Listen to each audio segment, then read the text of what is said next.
Welcome to the Banker Lamp. Please enjoy the video. In this video, I will explain how to use a Roblox Executor on BlueStacks. First, ensure you have the latest BlueStacks version installed from their official site. Once installed, open BlueStacks and navigate to its settings.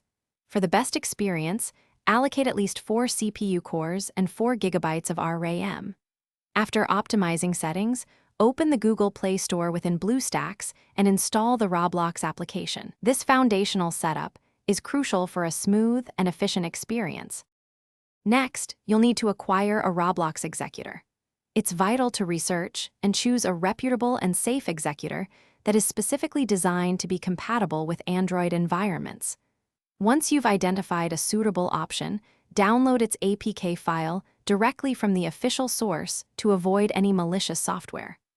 After downloading, transfer this APK file into your BlueStacks instance, either by using the built-in Media Manager or simply by dragging and dropping the file onto the BlueStacks window.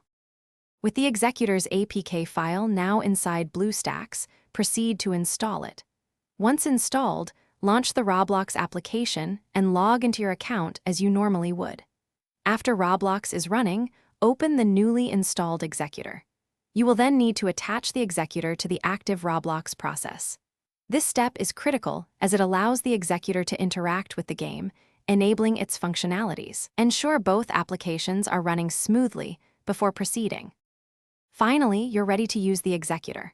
Explore its features, but always do so responsibly.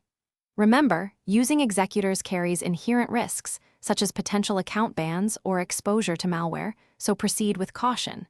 To minimize these risks, always keep both your BlueStacks emulator and the Roblox Executor updated to their latest versions.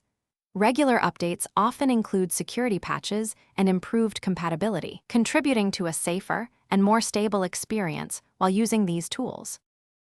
Thanks for watching. If this was helpful, leave a like and consider subscribing. See you next time.